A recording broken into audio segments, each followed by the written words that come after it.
اللہ کبھی تمہاری دعاؤں سے بیزار نہیں ہوا۔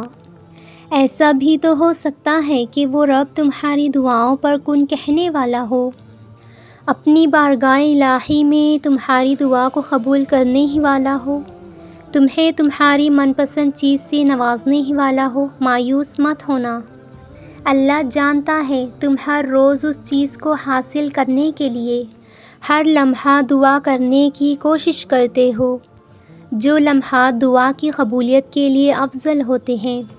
اللہ تعالیٰ نے ہر چیز کو قبول کرنے کا ایک مخصوص اور بہترین وقت مقرر کر رکھا ہے، لیکن اللہ پاک جب ہماری من پسند چیز کو ہمارے مقدر میں لکھ دیتا ہے تو کچھ نشانیاں ضرور ظاہر کرتا ہے تاکہ میرے بندے یا بندی کو تسلی ہو جائے۔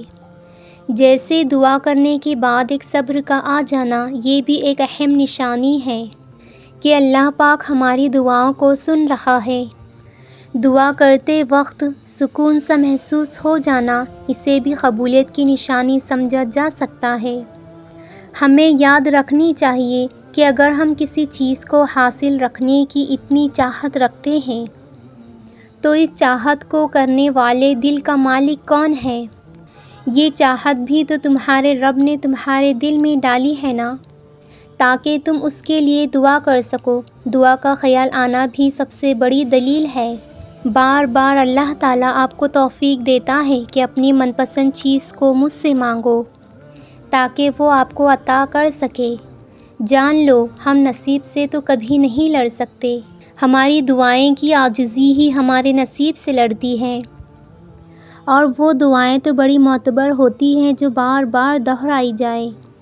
جب اللہ کو کسی انسان کا سجدہ کرنا پسند آ جاتا ہے تب وہ خود ایسے اسباب بناتا ہے کہ انسان خود بخود سجدہ کرنے پر مجبور ہو جائے، اور اگر آپ کی من پسند چیز کا خیال اللہ آپ کے دل سے نہیں نکال رہا تو سمجھ جائیں کہ وہ آپ کو اس خیال کے ذریعے رابطہ رکھنا چاہتا ہے، یعنی اسے آپ کی آواز بھا گئی ہے، آپ کی مانگنے کی تڑپ اسے بہت پسند آ گئی ہے، اور جسے اللہ خود رابطہ رکھنا چاہے تو سوچو اس کے مقدر کی کیا ہی بات ہوگی۔ بس پھر جو سجدے میں گر جاتے ہیں اور اللہ کی محبت کی لاج رکھ لیتے ہیں تو پھر اللہ بھی ان کی محبت کی لاج رکھ لیتا ہے۔ بکھرنا عارضی ہے مگر اس کا سمیٹ لینا مستقل ہے۔ اپنی دعاؤں میں ممکن اور ناممکن کا وسوسہ تو بالکل بھی نہ ڈالیں۔ جو دل میں ہے، جو مانگنا چاہتے ہیں وہ مانگتے جایا کریں، یقین کے ساتھ، کیونکہ ہم بے بس ہیں، ہم محتاج ہیں، ہمارا رب تو نہیں ہے۔ بس ایک کن کی بات ہے، اسی لیے ہوگا یا نہیں ہوگا یہ نہ سوچا کریں، بس مانگتے رہا کریں۔ کب ملے گا، کیسے ملے گا، یہ سوچنا آپ کا کام نہیں ہے، کیونکہ ہمارا رب ہمارے مانگنے کی تڑپ کو دیکھ رہا ہے اور وہ ہر ایک چیز پر قادر ہے۔ آج جس یقین کی آزمائش کے لیے اللہ نے تمہیں چنا ہے، اس کا انعام ابھی باقی ہے۔ دعا مانگتے رہو، سب ٹھیک ہو جائے گا، کیونکہ ہر مشکل کے ساتھ آسانی بھی ہے۔ اللہ کی طرف سے کی گئی دیر میں کتنی خیر ہے یہ تمہیں تب سمجھ آئے گا جب تمہارے صبر کا اشک بار سجدہ شکر کے سجدوں میں بدل جائے گا۔ اللہ تو محبتوں کا بادشاہ ہے، تو پھر جس نے محبت کو بنایا ہے اس کے لیے تمہاری محبت کو تمہارے پاس واپس لوٹانا کیا مشکل ہے؟ جس کے ایک کن نے اتنی کہانیوں کو مکمل کر دیا ہے تو پھر وہ کیسے تمہاری کہانی کو ادھورا رکھ سکتا ہے؟ اس کا ایک نام الودود بھی ہے، یعنی دینے والا، پھر وہ کیسے تمہیں خالی ہاتھ واپس لوٹائے گا؟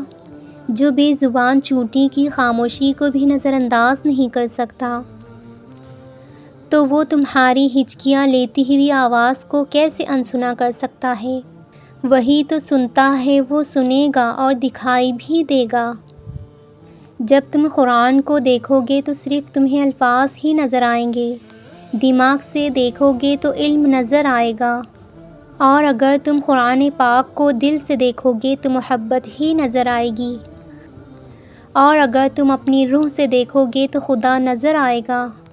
تم جیسا بھی اللہ کو لے کر گمان کرو گے وہ ہو بہو تمہارے ساتھ ویسے ہی پیش آئے گا۔ سکون کے غرض سے اسے تلاش کرو گے تو السلام ہی پاؤ گے۔ جب تم یقین کے ساتھ اس کے روبرو دعا کے لیے ہاتھ اٹھاؤ گے تب اسے تم المجیب پاؤ گے۔ دیکھو ساری بات تو یقین کی ہے، اتنا کامل یقین کرو کہ اللہ سے تم اپنی ہر ایک بات منوا سکتے ہو۔ اللہ کی محبت کے علاوہ تمہیں کسی محبت میں سکون نہیں ملے گا، اور اللہ کے علاوہ کوئی اچھا دوست نہیں ہے تمہارا۔ تم اللہ سے دوستی کر لو، دیکھنا تمہارے پاس کوئی مشکل پریشانی تک نہیں آئے گی۔ اپنی باتیں اللہ سے شیئر کرو اور اللہ سے اپنی باتوں کو بڑے پیار و مان سے مانگو اور اپنی باتوں کو منواؤ بھی، کیونکہ اللہ ہم سے بہت محبت کرتا ہے، وہ تمہیں ضرور نوازے گا۔ اپنے شریک حیات کے لیے اپنے رب سے یہ دعا ضرور مانگو، اے رب کریم، اے شہنشاہ باری تعالی، جو بھی شریک حیات تو نے ہمارے نصیب میں رکھا ہے وہ ذہنی سکون دینے والا ہو، محبت اور عزت دینے والا ہو۔ ہم تیری پناہ مانگتے ہیں برے ساتھی سے جو وقت سے پہلے ہمیں بوڑھا کر دے۔ ہم پناہ مانگتے ہیں ایسے ہمسفر سے جو ہماری ہنسی چھین لے اور ہمیں اذیت دے۔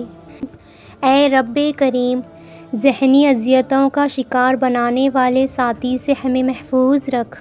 یا اللہ ہمارا نصیب کھول دے اور جلد ہمیں نیک ہمسفر نصیب کر جو دینی کامل پر ہو، اور مجھے دین کا کام کرنے کی توفیق عطا فرما۔